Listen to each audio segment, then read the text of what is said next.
Hello my dear students, myself Shubham Yadav. मैं आपको 12th class की अकाउंटेंसी पढ़ाने वाला हूँ।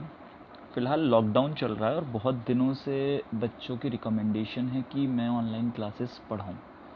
वैसे तो मैं ऑनलाइन क्लासेस नहीं पढ़ाता, लेकिन बच्चों की रिक्वायरमेंट है और चूँकि लॉकडाउन पीरियड बढ़ चुका है, 3 मई तक हो गया है और इसके चांसेस कुछ नहीं पता, हो सकता लॉकडाउन आगे भी बढ़े। तो पढ़ाई में कॉम्प्रोमाइज़ नहीं कर सकते, इसकी वजह से मैं एक छोटा सा स्टार्टअप किया है आप लोगों के साथ, ताकि आप लोगों की पढ़ाई में डिस्टर्बेंस ना हो। मैं आप लोगों को बता दूं, मैं 12th क्लास की अकाउंटेंसी के बारे में यहाँ आप लोगों से डिस्कस करने वाला हूँ। लेकिन चूँकि अभी आपके पास बुक्स नहीं होंगी तो मुझे नहीं लगता आप ज़्यादा अच्छे से इसको कर पाओगे, पर फिर भी मैं पूरी कोशिश करूँगा अपना 100% देने की। ये मेरा मोबाइल नंबर है 8630442077। जो भी मेरे यूट्यूब पर देख रहा है ये वीडियो, वो मेरे ये मेरा व्हाट्सएप नंबर है। आप मुझे मैसेज कर सकते हैं ताकि मैं एक ग्रुप बना दूं और मैं जितने क्वेश्चंस पॉसिबल हो सकेंगे मैं उस ग्रुप पर सेंड कर दूंगा। उम्मीद करता हूँ आप लोगों को ये बात समझ में आ रही होगी। अब मैं फर्दर चलता हूँ। मैं 12th क्लास की अकाउंट्स की बात करूँ तो इसके अंदर 100 मार्क्स की अकाउंट्स होती है, जिसमें 20 मार्क्स का प्रैक्टिकल होता है,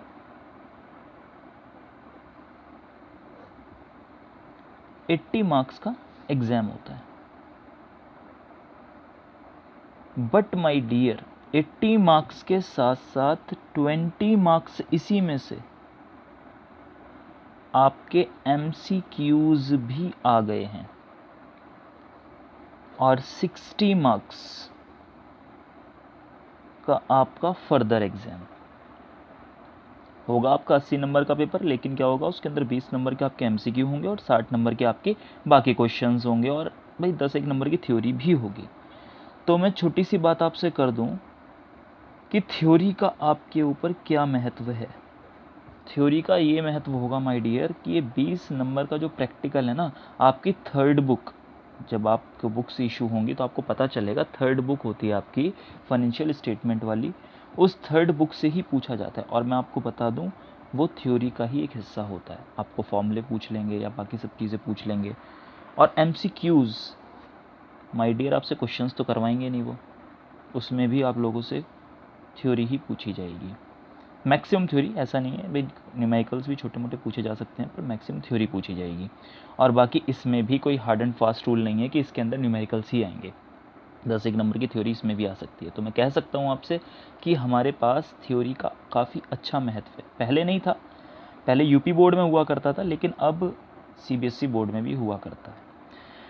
मैं आपको बता दूं, वैसे तो जो स्टूडेंट्स मुझसे पढ़ चुके हैं या फिर जो पढ़ रहे हैं, उन सभी को पता होगा मेरे बारे में। तो कहा जाता है मैं थ्योरी काफ़ी अच्छी पढ़ाता हूँ, मतलब वैसे तो पूरी अकाउंटेंसी ही अच्छी पढ़ाता हूँ, लेकिन क्या है कि उसमें थ्योरी ज़्यादा अच्छे से क्लियर कर देता हूँ बच्चों को, ताकि बच्चों को याद ना करना पड़े, वो अपने आप समझ में आता है बच्चों को, और उसके बाद वो अपने हिसाब से लिख पाते हैं।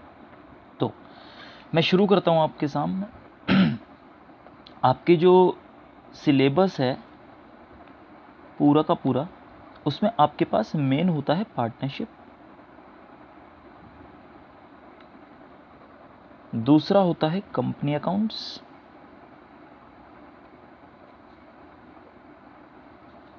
इसकी पूरी एक बुक अलग होती है, कंपनी की अपनी अलग पूरी बुक होती है, और तीसरा होता है फाइनेंशियल स्टेटमेंट एनालिसिस की बुक, जिसमें आपके cash flow, financial statements, ratios, और एक चैप्टर और होता है NPO, हालांकि वो इसमें नहीं, ऊपर ही होता है वो NPO। ये और ये तो एक बुक में होते हैं, इसकी अपनी अलग बुक होती है और ये अपनी एक अलग बुक में। तो कुल मिला के आपके पास 3 बुक्स होने वाली हैं, जिसमें से आप तैयारी करोगे। फ़िलहाल जो मैं आपके सामने शुरू करने वाला हूँ, वो मैं पार्टनरशिप शुरू करने वाला हूँ। भैया ऐसा है, मेरे को वैसे तो एक्सपीरियंस काफ़ी है, 8 साल का एक्सपीरियंस है टीचिंग का, लेकिन ऑनलाइन क्लास पहली बार पढ़ा रहा हूँ, मतलब बिना स्टूडेंट्स के। तो इसलिए आपको बता दूं, अगर कोई प्रॉब्लम हो तो भैया कमेंट कर लेना, और मैंने नंबर तो आपको दे ही दिया, आप उस पर मैसेज करके मुझसे पूछ सकते हैं। और ग्रुप में इसीलिए बना रहा हूँ ताकि आप लोगों को जो भी प्रॉब्लम्स हो डायरेक्टली मुझसे डिस्कस हो सके, वो आपकी शॉर्ट आउट हो जाए ऑन द स्पॉट। चलिए जी, पार्टनरशिप की बात करूँ तो पार्टनरशिप जो है आपका कुछ चैप्टर्स में डिवाइडेड है। पहला बेसिक, जिसे हम फंडामेंटल भी बोलते हैं। दूसरा एडमिशन। तीसरा रिटायरमेंट या डेथ, इसी के अंदर है वो भी। और चौथा होता है हमारा डिसॉल्यूशन। ये आपके कुछ चीज़ें हैं, basic partnership, admission, retirement, death और डिसॉल्यूशन। इसमें गुडविल का एक टॉपिक भी होता है जो काफ़ी ज़्यादा अहमियत वाला है। मैंने इसको अलग से चैप्टर में कर रखा है अपने नोट्स में, लेकिन यहाँ पर मैंने आपको अलग से इसलिए नहीं दिखाया क्योंकि ये गुडविल जो होती है वो इन चारों के अंदर पूरी तरीके से इन्वॉल्व होने वाली है। अच्छा खासा डिस्कशन है इसका, गुडविल का ट्रीटमेंट, गुडविल का वैल्यूएशन, अच्छी खासी इसमें क्लास लगती है। लेकिन फिर भी फ़िलहाल जो मैं आप लोगों को बताने वाला हूँ, अभी मैं केवल आपको बेसिक से शुरू करने वाला हूँ। बेसिक की बात अगर मैं आपसे करूँ तो पहले तो आप लोगों को बेसिक में पता होना चाहिए पार्टनरशिप होती क्या है। क्या होती है पार्टनरशिप? माय डियर, बिजनेस जो होता है वो बिजनेस एक अकेला बंदा भी शुरू कर सकता है, चाहे तो कई सारे लोग मिलकर भी बिजनेस कर सकते हैं। एक अकेला बंदा जब बिजनेस करता है तो उसे सोल प्रोप्राइटरशिप कंसर्न बोलते हैं। जब एक बंदे से ज़्यादा बिजनेस करते हैं तो उसमें आपका आता है, मतलब मैं कह दूं 2 और मोर, तब सिचुएशन आती है आपके पास 2, या तो आप पार्टनरशिप बनाएं या फिर आप कंपनी बनाएं।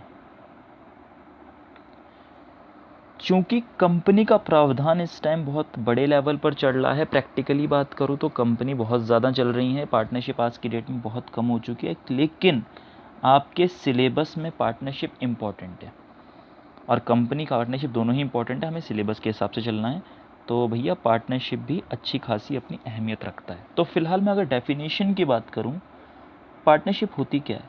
एक सिंपल सी बात है, partnership is the relation between person who have agreed to share the profit of a business carrying or on by all or any of them acting for all।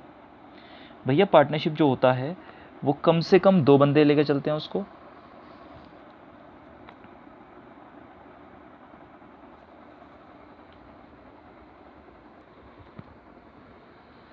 Partnership is an association between 2 or more persons who agree to do business and share its profit and losses।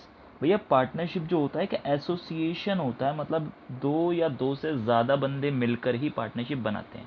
मैंने आपको पहले ही बता दिया, जब एक बंदा business करता है तो उसे सोल प्रोप्राइटर बोलते हैं। जब 2 या 2 से ज़्यादा बंदे काम करते हैं तो भैया पार्टनरशिप बोलते हैं या कंपनी बोलते हैं। फिलहाल हम कंपनी की बात नहीं कर रहे हैं, हम फिलहाल केवल पार्टनरशिप की बात कर रहे हैं। तो इसलिए पार्टनरशिप को कहते हैं 2 या 2 से ज़्यादा बंदे जब मिलकर काम करते हैं तो उसे पार्टनरशिप बोलते हैं। इसके कुछ प्रोविजंस होते हैं, प्रोविजंस इन द सेंस कि पहला पॉइंट, 2 और मोर पर्सन्स होने चाहिए। भैया अगर 2 या 2 से ज़्यादा पर्सन होंगे तो ही पार्टनरशिप होगी, वरना नहीं होगी। मैं कह दूं आपसे अगर एक छोटी सी बात कि आपका कोई भी पर्टिकुलर बंदा, मैं कहता हूँ 3 बंदे मिलकर पार्टनरशिप चला रहे थे और मान लीजिए तीनों कार में जा रहे थे, जिसमें अब कार का हो गया एक्सीडेंट, 2 टपक गए, 1 बचा। मानते हैं ये एक बंदा बिजनेस कंटिन्यू कर सकता है, लेकिन माय डियर फिर पार्टनरशिप नहीं बची, फिर ये सोल प्रोप्राइटरशिप रह गई। क्योंकि पार्टनरशिप का कंडीशन ही पार्टनरशिप की ये होती है कि अगर 2 या 2 से ज़्यादा बंदे हैं, कम से कम 2 बंदे अगर हैं, तो काम करेंगे, वरना नहीं। मैं कह दूं आपसे शुद्ध भाषा में कि मिनिमम 2 बंदे चाहिए एक पार्टनरशिप के लिए, और मैक्सिमम ज़्यादा से ज़्यादा 50, कम से कम 2 बंदे चाहिए पार्टनरशिप के लिए और ज़्यादा से ज़्यादा 50। बात समझ में आती है भैया? रात को बना रहा हूँ आपके लिए वीडियो, तो अगर कोई प्रॉब्लम रही हो तो मुझे बता देना। चलिए दूसरी बात, पार्टनर कौन नहीं हो सकता? एक माइनर का भी पार्टनर नहीं हो सकता। अब भैया माइनर कौन होता है? माइनर वो बंदा होता है जो 18 साल से कम का होता है उम्र में। उसके बाद जो होता है एक अनसाउंड माइंड, मतलब भैया मूर्ख आदमी, पागल कोई भी जिसका माइंड का संतुलन बिगड़ा हुआ हो वो भी पार्टनरशिप में नहीं जा सकता, ऐसा कानून कहता है। उसके बाद आपका जो है तीसरा पॉइंट आता है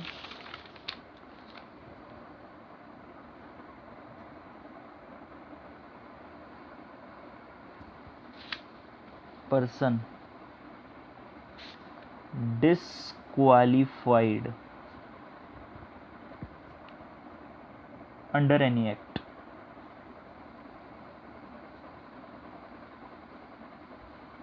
भैया किसी कानून ने उसे साफ साफ मना कर दिया कि तू इस काम को नहीं कर सकता। भैया कई लोग होते हैं, मान लो कोई बैंकरप्ट है, कोई दिवालिया हो गया, जिसने पहले ही सरकार का नुकसान कर रखा है, कोई पैसा लेके भाग गया है, लोन ले लिया, अब वो पार्टनरशिप में घुस जाए, पब्लिक से डीलिंग करने लगे, वो दोबारा नुकसान करेगा। तो कानून कभी कभी ऐसे लोगों को बाहर निकाल देता है। तो भैया ये चीज़ आपके आती है, 3 पॉइंट्स आपके जो पार्टनरशिप में कभी नहीं आ सकते। पहला माइनर जो 18 साल से कम होता है, दूसरा अनसाउंड माइंड, और तीसरा किसी ने अगर लॉ ने किसी बंदे को निकाल दिया है कि भैया आप ये काम नहीं कर सकते, तो वो भी पार्टनरशिप में नहीं आ सकता। दूसरा पॉइंट है आपका कि एग्रीमेंट होगा तीनों पार्टनर्स के बीच में। भैया मान लो एक पार्टनर कोई काम कर रहा है, बाकी 2 पार्टनर, मैं कह दूं एक छोटी सी बात कि मेरठ में पार्टनरशिप चल रही थी और 3 पार्टनर थे। एक पार्टनर मेरठ में मौके पर था और बाकी 2 पार्टनर लंदन चले गए, विदेश। किसी वजह से उनसे संपर्क नहीं हो पा रहा था और काम होना ज़रूरी था। ऐसे कई केस हो जाते हैं कि आपको काम अभी करना होगा लेकिन नहीं है, तो जो पार्टनर यहाँ पर डिसीज़न लेगा तो बाकी पार्टनर्स लाइबल होंगे उन सब चीज़ों के लिए। तो भैया ये एग्रीमेंट पहले साइन हो जाता है कि एग्रीमेंट कैन आइदर ओरल और रिटन, या तो राइटिंग में कर लो या फिर ओरली करो, लेकिन लॉ कहता है कि भैया आपको ये करना पड़ेगा। अब आपको मैं बता दूं, लॉ लॉ लॉ लॉ बहुत देर से कहे जा रहा हूँ मैं। भैया पार्टनरशिप का एक अपना अलग लॉ होता है, मैं बताना भूल गया आपको। इंडियन पार्टनरशिप एक्ट 1932, 1932 में ये कानून बना था अंग्रेज़ों के ज़माने में पार्टनरशिप का। अगर कोई बच्चा सीए करेगा तो उसको पता चलेगा, जो इनका सीए फाउंडेशन बोलते हैं अब तो उसको, पहले सीपीटी हुआ करता था, मैं वैसे सीए फाइनलिस्ट हूँ। सीपीटी में, सॉरी सीए फाउंडेशन है अब तो, सीए फाउंडेशन में लॉ का एक सब्जेक्ट होता है मर्केंटाइल लॉ के नाम से, तो वहाँ पर ये इंडियन पार्टनरशिप एक्ट पूरा का पूरा आपको पढ़ने को मिलेगा अगर कोई लॉ पर मतलब सीए करता है तो वैसे तो इसे वहाँ पे ज़्यादा डिस्कशन नहीं करूँगा, लेकिन मैं बोल दूँ आपको पार्टनरशिप के बारे में total A to Z discussion इस एक्ट के अंदर है। यहाँ पर जो आपको पढ़ाया जा रहा है ये सब कुछ इसमें से ही पढ़ाया जा रहा है। इन दी सेंस आपकी बुक को चैप्टर वाइज बांटा ज़रूर गया है, लेकिन ये है एक कानून, एक पूरी तरीके से कानून है और उसी कानून के बारे में हम डिस्कशन करने वाले। मैं आपको पहले क्लियरली बता दूं, ये चैप्टर बहुत लंबा है और अच्छा खासा टाइम लेगा और अच्छे खासे मार्क्स का आता है। मैं आपको बता दूं, इसको डिटेल में करना ज़रूरी है, एक एक क्वेश्चन इसका होना है, जहाँ से भी आपको मिले वैसे तो मैं दूंगा, और बाकी जो भी आपको आपके स्कूल में बुक लगेगी, वैसे तो TS ग्रेवाल लगती है सभी में, लेकिन अगर कोई और एडिशन आपके स्कूल वाले लगवाएं तो आप वो लगाएं और उससे पढ़ें। जितने क्वेश्चन हो सकते हैं आप करें इसके, क्योंकि practice makes a man perfect, जितनी आप प्रैक्टिस करोगे उतना कम है। चलिए थ्योरी के लिए मैं 100% गारंटी देता हूँ, थ्योरी मैं पूरी की पूरी कराऊंगा। भैया आप जो है तीसरा पॉइंट, आप बिजनेस करेंगे लॉफुल, ऐसा नहीं है आप अफीम गांजे चरस का बिजनेस करने लग जाओ। वैसे मजाक कर रहा हूँ, ये शब्द मुझे यूज़ नहीं करना था, लेकिन मैं बता दूँ आपको, कोई आप इलीगल बिजनेस नहीं कर सकते, जिसके बारे में सरकार ने आपको मना कर दिया है। आप जो भी बिज़नेस करने वाले हैं लॉफुल बिज़नेस करने वाले हैं, कोई इलीगल बिज़नेस आप नहीं करेंगे, क्योंकि वो फिर पार्टनरशिप ही ख़त्म हो जाएगी, वो आपके खिलाफ़ केस हो जाएंगे। ठीक है माय डियर। चलिए, तो मैं आपको बता दूं, जब पार्टनरशिप शुरू होती है, ये बंदा है, इस बंदे से मिला कि भाई साहब पार्टनरशिप करते हैं, ये मिस्टर ए हैं, ये मिस्टर बी हैं, दोनों ने मिलके पार्टनरशिप की। दोनों पता क्या थे, दोस्त थे। ए ने कहा बी से कि एक काम कर यार, कुछ बैठ के लिख ले, चीज़ें लिख ले, कैसे करें कैसे ना करें, हम क्या क्या करने वाले हैं, कौन कौन से बिज़नेस लेंगे, मतलब कौन कौन से प्रॉफिट बांटेंगे, क्या करेंगे क्या नहीं करेंगे। बी कहता अबे तेरा मेरा किसने बांटा, हम दोस्त ही तो हैं। ये कहना चल ठीक है, मुझे क्या दिक्कत है। अब जब ये समस्या हुई तो माय डियर अभी तो इन्होंने स्टार्ट कर दिया बिज़नेस, मयू को पार्टनरशिप इन्होंने बना ली और स्टार्ट कर दी, रजिस्ट्रेशन कराया और काम ख़त्म कर दिया, स्टार्ट कर दिया बिज़नेस। 1 साल 2 साल 3 साल बिज़नेस चलाया, और जिस दिन झगड़ा हो गया, जिस दिन कॉन्फ्लिक्ट हो गया, झगड़ा हो गया, तब क्या करोगे। मैं कह दूं, झगड़ा किस बात पे हुआ, ए और बी दो ही पार्टनर हैं, बहुत अच्छे पार्टनर हैं। ए दिन रात काम करता था, बी घर में पड़ा रहता था। जब प्रॉफिट डिस्ट्रीब्यूशन की बात आई तो ए और बी ने कहा भाई साहब मैंने 1 लाख रुपए लगाए हैं, ए ने कहा, बी ने कहा जी मैंने भी 1 लाख लगाए हैं। मुनाफा कितना हुआ जी, मुनाफा हुआ 20,000 रुपये का। एक काम करो 10,000 तुम रख लो और 10,000 मुझे दे दो। ये बात बी ने कह दी। भाई ए दिल पे पत्थर रख के पहले साल मान गया, दूसरे साल भी मान गया, और तीसरा साल जैसे ही आया उसने ऑब्जेक्शन कर दिया कि भाई देख मैं करता हूँ मेहनत ज़्यादा, तू नहीं करता मेहनत कुछ भी, मुझे तो सैलरी चाहिए, या तो मुझे शेयर ज़्यादा दे या मुझे सैलरी दे। झगड़ा कर दिया, बीवी इस बात पे झगड़ा करने लगा। अब ये झगड़े में हुआ क्या, क्या होगा झगड़े में, भैया सीधी सी बात है, आपस में एक दूसरे के साथ काम नहीं करेंगे, पार्टनरशिप एंड हो जाएगी। अब आप कहेंगे पार्टनरशिप एंड हो जाएगी, दिक्कत क्या है, दिक्कत है, दिक्कत ये है कि पार्टनरशिप एक बिज़नेस है, बिज़नेस के अंदर डीलिंग होती है कस्टमर्स की भी, सप्लायर्स की भी। आप माल जिससे ख़रीदते हैं, आप माल जिन्हें बेचते हैं, गवर्नमेंट की भी और आम जनता की भी। तो भैया ये सब लोग जब आपसे डीलिंग करते हैं और आप अचानक बिज़नेस बंद कर दो, मैं कह दूं आज मैं कोचिंग चला रहा हूँ और कोचिंग चलाते हुए कई बच्चे मेरी उम्मीद में बैठे हुए होंगे कि हाँ सर मुझे पढ़ाएंगे मुझे पढ़ाएंगे मुझे पढ़ाएंगे, और मैं सेशन के बीच में आपको छोड़ के चला जाऊँ, क्या होगा भैया, 100 गालियाँ दे के मार दोगे मुझे। तो मैं वही बता दूं आपको, आपका नुकसान हो जाएगा। तो ऐसा ना हो, इसकी वजह से हमारे कोचिंग्स का भी रजिस्ट्रेशन होता है प्रॉपर, कि हम लोग ऐसे काम ना करें। तो मेरा भी रजिस्टर्ड कोचिंग है। तो मैं आप लोगों को बता दूं कि पार्टनरशिप का भी रजिस्ट्रेशन होता है, और इनके अंदर भी यही प्रॉब्लम्स आती हैं कि आप ऐसा ना करें। तो जब ऐसा झगड़ा आता है तो पार्टनरशिप बंद नहीं होती, उस सिचुएशन में एक्ट, कानून बीच में कूद पड़ता है, कहते कि रुक जा, मैं बताऊंगा तुझे करना क्या है। क्या करना है मैं बता दूं आपको। जब कभी पार्टनर्स साथ बैठकर एग्रीमेंट बनाते हैं कि मैं ये पैसे लगाऊंगा, मैं ये कह दूं एग्रीमेंट कैसा भी हो सकता है, एग्रीमेंट मैं कह दूं एग्जांपल के तौर पे, ऐसा कोई फिक्स नहीं होता, मैं कह दूं आपसे कि मैं बिज़नेस स्टार्ट कर रहा हूँ और मैं लगा रहा हूँ कैपिटल। 11th क्लास में आपने पढ़ा हो कैपिटल का मतलब क्या है। कैपिटल का मतलब होता है आप जो भी पैसा बिज़नेस में लगा रहे हैं बिज़नेस को स्टार्ट करने के लिए। मैं पैसा लगा रहा हूँ, मैं इंटरेस्ट ऑन कैपिटल भी लूँगा, इंटरेस्ट ऑन कैपिटल ये क्या होता है, इसके बारे में डिटेल डिस्कशन बाद में करेंगे, पूरा टॉपिक है इसका एक। कहा जी मैं इंटरेस्ट ऑन ड्राइंग भी लूँगा, सॉरी दूंगा, ये क्या है इसके बारे में बाद में बताऊंगा आपको। कहा जी हम सैलरी भी लेंगे, कहा जी हम कमीशन भी लेंगे, और ऐसी कई सारी चीज़ें बता डाली। ये कुछ रूल तैयार किए दोनों ने आपसी सहमति से, ए और बी ने, और उसके बाद ए ने भी इधर साइन कर दिए और बी ने भी इधर साइन कर डाले, दोनों ने यहाँ साइन कर लिए और इसका हो गया रजिस्ट्रेशन। अब भाई साहब ये फुल एंड फाइनल हो गया।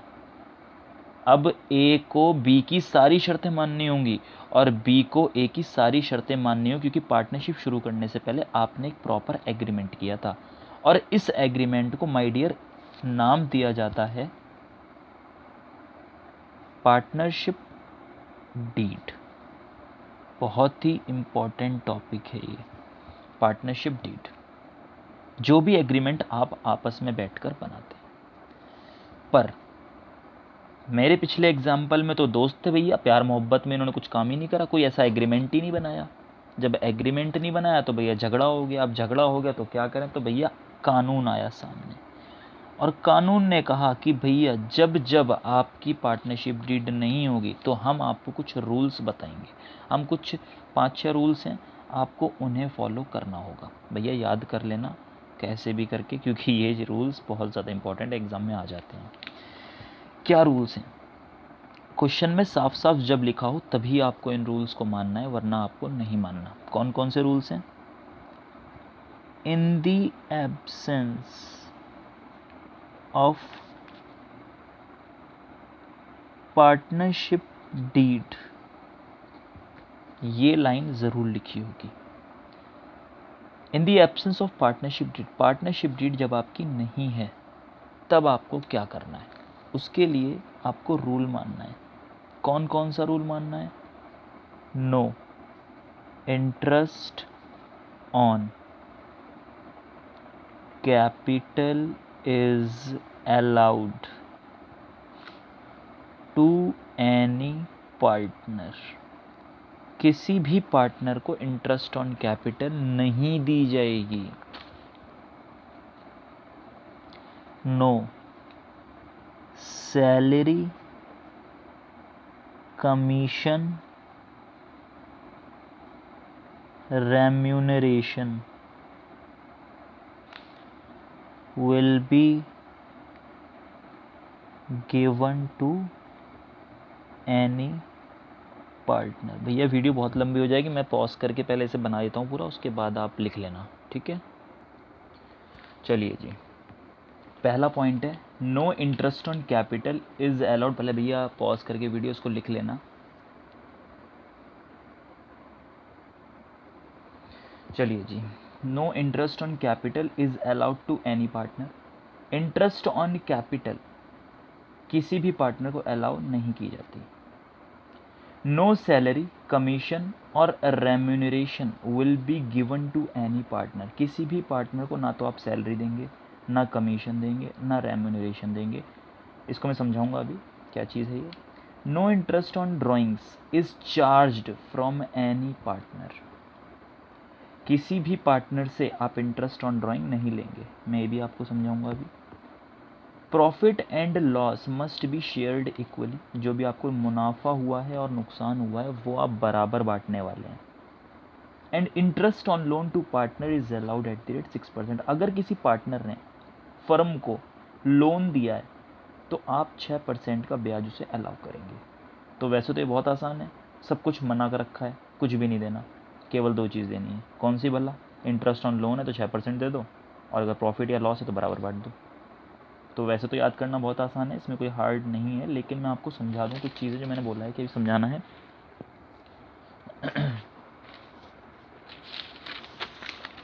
बात आती है इंटरेस्ट ऑन कैपिटल की।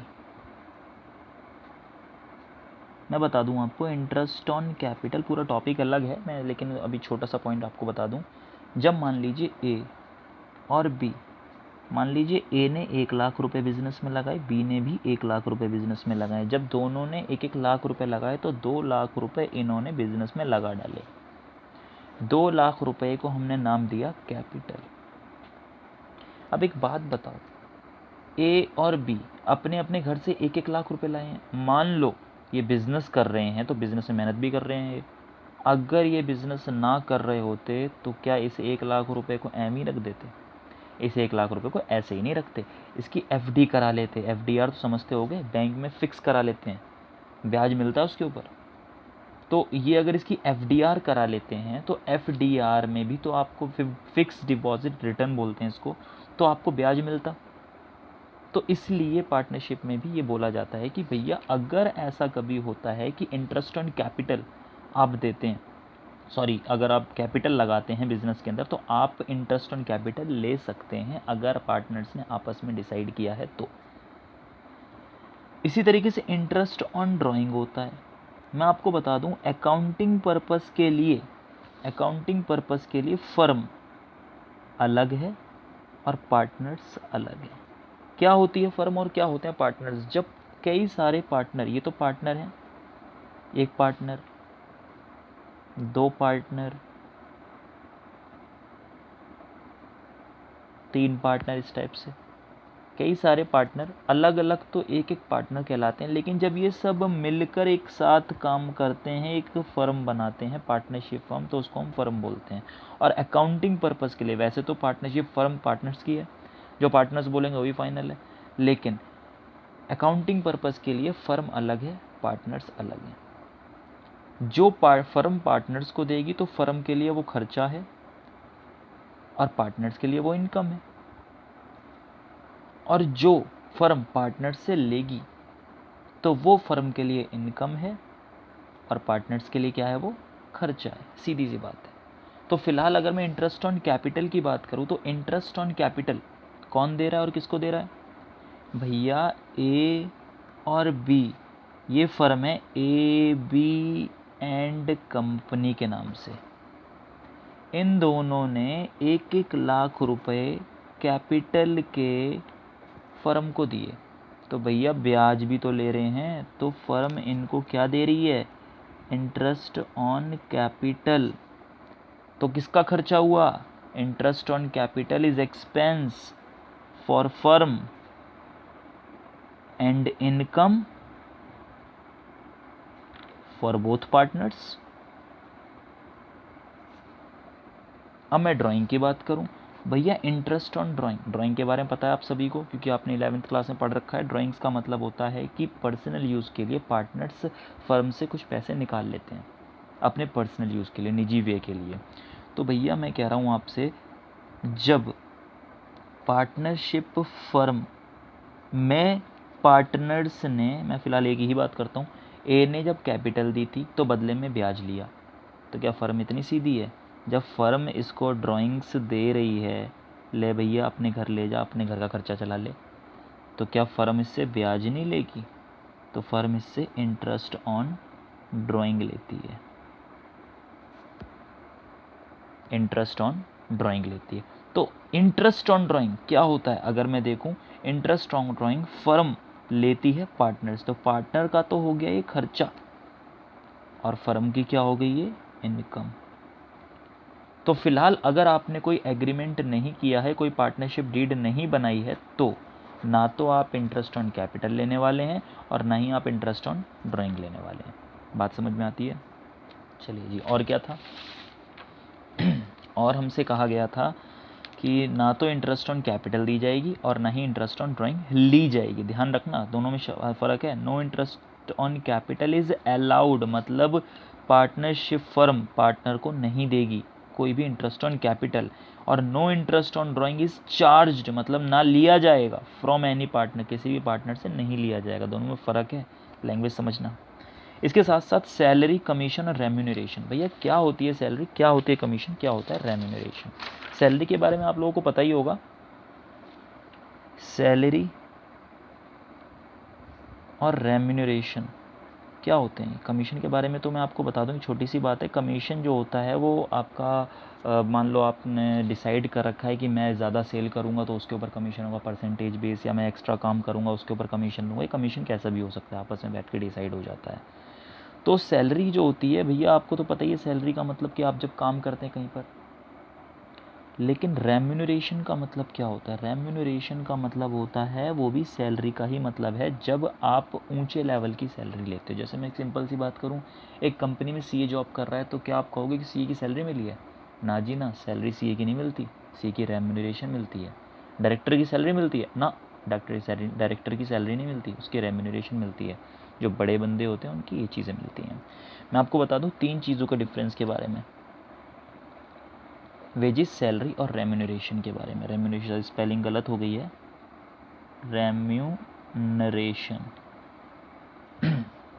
तो वेजेस, सैलरी और रेम्यूनरेशन जो है ये, मैं इसको एक स्कूल के एग्जाम्पल की तरह बता दूंगा, हालांकि ऐसा फिक्स नहीं है, लेकिन आपको थोड़ा बहुत समझाया जा सकता है इस तरीके से। स्कूल में आपको प्रिंसिपल भी मिलता है, स्कूल में आपको टीचर्स भी मिलते हैं,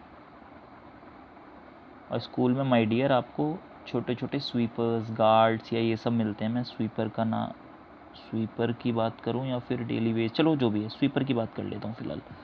प्रिंसिपल, टीचर और स्वीपर, तीनों बंदे हैं, स्कूल के अंदर काम कर रहे हैं, स्कूल के नौकर हैं, स्कूल के एम्प्लॉई हैं।